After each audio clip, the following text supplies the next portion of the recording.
हेलीवेट्स तो हम लोग कर रहे थे complete world geography for government exam. और पिछले लेक्चर में हम लोगों ने एटमॉस्फेयर के बारे में बेसिक इन्फॉर्मेशन देख ली थी। और हम लोग बात की थी किसके बारे में, कंपोजिशन ऑफ एटमॉस्फेयर के बारे में देखा था। और हम लोग ने डिस्कस किया था कि हम लोग एटमॉस्फेयर के स्ट्रक्चर के बारे में भी जानने की कोशिश करेंगे। तो आज के लेक्चर में हम लोग बात करेंगे किसके बारे में, हम लोग बात करेंगे गैसेस के बारे में। बात कर रहे थे कि कंपोजिशन कैसी कैसी थी। तो पिछले लेक्चर में हम लोगों ने किसके बारे में डिस्कस कर लिया था, तो हमने CO2 के बारे में डिस्कस कर लिया था कि कैसे कैसे जो CO2 होती है वो इंसोलेशन यानी कि हम लोग बात करें सोलर रेडिएशन को धरती के अंदर आने देती है, ट्रांसपेरेंट होती है उसके लिए। बट OPQ होती है टेरेस्ट्रियल रेडिएशन के लिए, यानी कि अगर डायरेक्ट सूर्य की किरणें होती हैं तो भैया उनके पास होती है इंटेंसिटी, तो भैया चीर के घुस जाती है अंदर CO2 के अंदर। क्यों घुस जाती है? क्योंकि भैया उसके पास इंटेंसिटी बहुत ज़्यादा होती है। बट OPQ होती है किसके लिए? टेरेस्ट्रियल रेडिएशन के लिए, कि यानी कि अब भैया चीर के घुस तो गई अंदर, भैया ज़मीन गर्म कर दी। अब ज़मीन से भी तो जब ज़मीन गर्म होगी तो उससे भी तो हीट रिलीज़ होगी। तो भैया जब हीट रिलीज़ होगी तो अब वो जो हीट निकल रही है तो भैया वो कुछ परसेंट ही जैसे कि आप लोग इस डायग्राम में देख रहे हैं, तो भैया जो CO2 थी हमारी वो सीधी तो घुस गई। पर जब ज़मीन गर्म हो गई, ज़मीन गर्म होने के बाद ऊपर निकल रही है, तो केवल और केवल हमारी जो CO2 है अब उसकी इंटेंसिटी कम हो जाए। वो हमारी जो टेरेस्ट्रियल रेडिएशन थी यानी कि जो धरती से ज़मीन से गर्मी निकल रही थी, अब उसकी इंटेंसिटी हो जाएगी कम। और भैया अब हमारी जो CO2 है उसे निकलने नहीं देगी। तो ये निकलने नहीं देगी तो भैया फिर हम लोग बात करें हमारी धरती गर्म होने लगेगी। तो भैया जो ऊपर से हमारा जो ऊपर से गोला बन रहा है जो एटमॉस्फेयर का, तो भैया जो गर्मी है वो उसी के अंदर ही अंदर रहने लगेगी। जब अंदर ही अंदर रहने लगेगी भैया तो भैया वही है, ग्लोबल वार्मिंग स्टार्ट हो जाएगी। जितने भी हमारे ग्लेशियर हैं उतनी भारी मात्रा में हमारे क्या बनने लगेंगे, उतनी भारी मात्रा में हमारे यहाँ पे गर्मी होने लगेगी और ग्लेशियर्स वगैरह पिघलने लगेंगे। ग्लेशियर पिघलेंगे तो भैया सी लेवल राइज होगा। सी लेवल राइज होगा तो भैया जो समुद्र किनारे बचे हुए टापू हैं, या फिर हम लोग बात करें ऐसी कंट्रीज हैं जैसे कि हमारे अंडमान निकोबार हुए, तो भैया ये तो सब डूब ही जाएंगे। क्योंकि भैया छोटे छोटे टापू हैं तो भैया पानी बढ़ेगा तो भैया डूब नहीं जाएंगे। और ऐसी कंट्रीज जो कि समुद्र किनारे बसी हुई हैं तो भैया वो सब डूब नहीं जाएंगी। आप लोग खुद बताइए। तो ये सारा रीज़न होता है। तो भैया इतना इतना मतलब समझ में आया या नहीं आया? अगर नहीं आया तो बताइए, बता दीजिए, मैं दोबारा बता दूंगा और क्या करूंगा। और भैया इसी इन्वायरमेंट के चक्कर में भैया दुनिया भर की कॉन्फ्रेंसेस होती हैं, जैसे पेरिस कॉन्फ्रेंस वगैरह सुनी होगी आप लोगों ने। तो इन्वायरमेंट को लेकर कॉन्फ्रेंस तो यही होती है कि भैया कुछ भी करके कार्बन एमिशन कम करना है।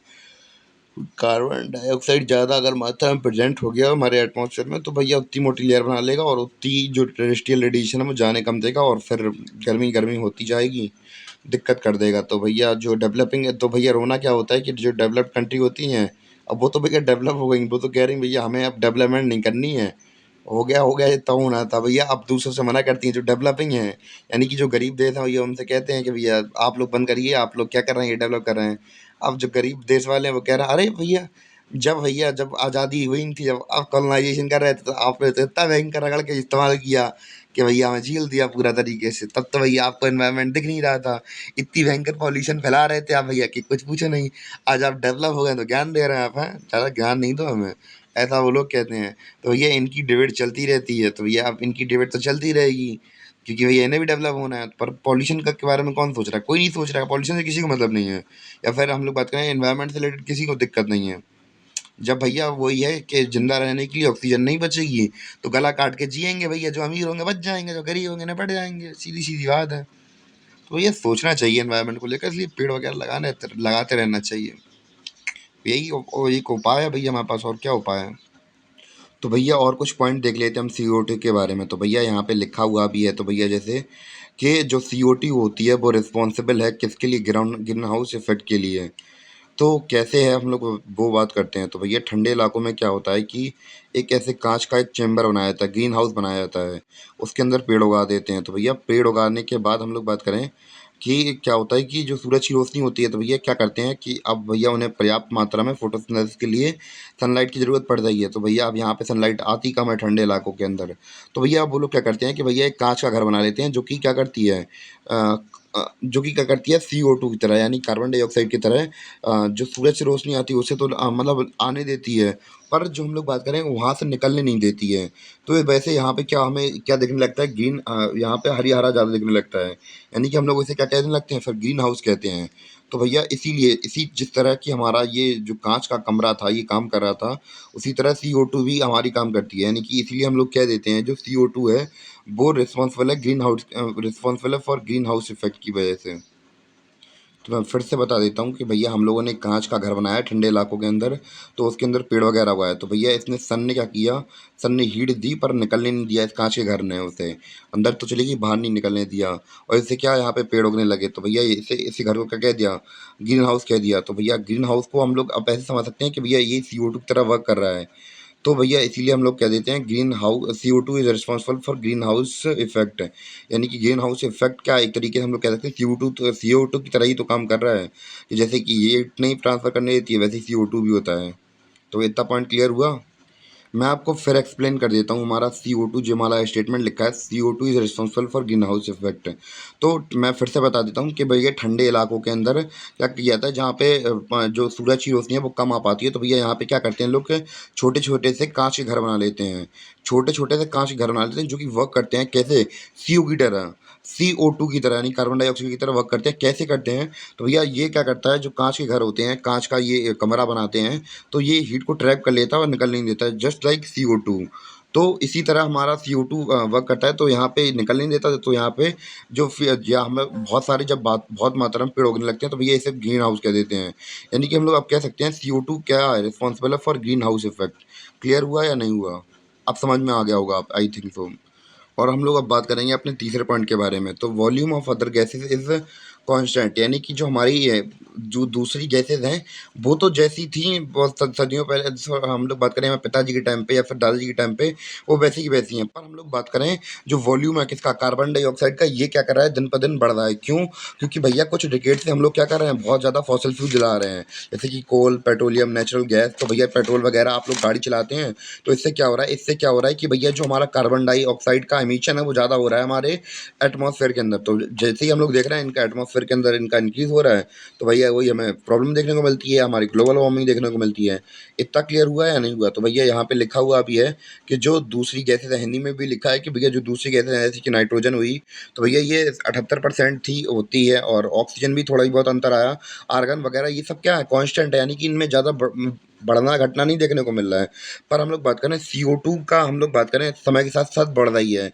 इसीलिए कॉन्फ्रेंसेस होती हैं, जैसे कि पेरिस कॉन्फ्रेंस वगैरह या दूसरी कॉन्फ्रेंस इसीलिए होती हैं कि भैया कैसे भी करके आप लोग अपनी कंट्री के अंदर ऐसे गोल बनाइए जिससे कि हम लोग क्या कर सकें, कार्बन के एमिशन को कम कर सकें। तो भैया आप लोग खुद देख सकते हैं कि डेटा यहाँ पे 2005 में 0.036% था, और नीचे आप लोग देख रहे हैं 2025 में 0.04% हो गई है हमारी जो कार्बन का एमिशन है वो बढ़ चुका है। कितने परसेंट से, 0.4 से बढ़ चुका है। नहीं, 0.0, सॉरी मैं गलत बोला, 0.04% से बढ़ चुका है। तो हम लोग ये सब देखने को मिल रहा है हमें कि हमारा जो कार्बन का जो हम लोग बात CO2 था, CO2 की मात्रा बढ़ रही है हमारे एटमॉस्फेयर के अंदर। इतना क्लियर हुआ या नहीं हुआ। यानी कि जो दूसरी गैसेज हैं वो कांस्टेंट है, यानी कि वो बढ़ घट नहीं रही हैं। पर जो हमारी CO2 है उसकी हम लोग बात करें उसकी कंटेंट वॉल्यूम बढ़ रहा है समय के साथ साथ। क्यों, क्योंकि हम लोग क्या कर रहे हैं, कोल, पेट्रोलियम या दूसरे नेचुरल गैसेज का इस्तेमाल कर रहे हैं। तो इतना क्लियर हुआ। तो भैया हमारा थोड़ा सा टॉपिक बचा है ओजोन लेयर का, इसे भी निपटा देते हैं तो बहुत जल्दी से। तो भैया हम लोग बात करें कि भैया इसमें ज़्यादा कुछ है नहीं है, दो ही पॉइंट हैं। तो भैया सबसे पहले हम लोग बात करें कि ये पाई जाती है कहाँ पे, 13 किलोमीटर से 50 किलोमीटर के बीच में पाई जाती है। यानी कि एवरेज हाइट कितनी मानी जाती है, 13 से 50 किलोमीटर की हाइट मानी जाती है। यानी कि हमारी धरती के सरफेस से 13 से 50 किलोमीटर से लेकर 50 किलोमीटर के बीच में पाई जाती है। और हम लोग बात करें मैक्सिमम कहाँ तक पाई जाती है, तो मतलब ज़्यादातर इसका कॉन्सेंट्रेशन कहाँ से कहाँ तक रहता है, तो 35 किलोमीटर से 50 किलोमीटर तक रहता है। जैसे कि हम लोग बात करें ये हमारी धरती का सरफेस है, इसके ऊपर है ट्रोपोस्फेयर, और वो इसके बाद आता है फिर स्ट्रेटोस्फेयर। तो भैया स्ट्रेटोस्फेयर के अंदर एग्जिस्ट करती है हमारी ओजोन लेयर। इतना क्लियर हुआ। दूसरा पॉइंट ये है कि भैया ये ऐसा एक्ट करती है फ़िल्टर की तरह। यानी कि ये क्या करती है, जो हम लोग बात करें सूरज के अंदर बहुत भयंकर गर्मी होती है, क्या होती है? बहुत भयंकर गर्मी होती है, तो भैया उससे अलग-अलग प्रकार की रेज़ निकलती हैं, जैसे कि इसमें से यूवी रेज़ भी निकलती हैं, यानी कि पराबैंगनी किरणें निकलती हैं। तो भैया ये क्या करती है, बाकी जो अच्छी लेयर अच्छी हम लोग बात करें, जो कम पावरफुल रेज़ होती हैं, उन्हें तो अंदर आने देती है, जो कि हमारे लिए हेल्पफुल हैं, जो हमारे जीवन देती हैं, उन्हें तो अंदर आने देती है। पर जो हार्मफुल हैं, यूवी रेज़ हैं, जो कि हमें अगर पड़ जाए हमारे हाथों के ऊपर, तो भैया हमें स्किन कैंसर तक हो सकता है। तो भैया इन किरणों से तो इनको रिपेल करके वापस भगा देती हैं, भेज देती हैं वापस। तो एज़ अ प्रोटेक्टर की तरह, यानी कि हम लोग बात करें एज़ अ बैरियर की तरह काम करती है हमारी क्या ओज़ोन लेयर।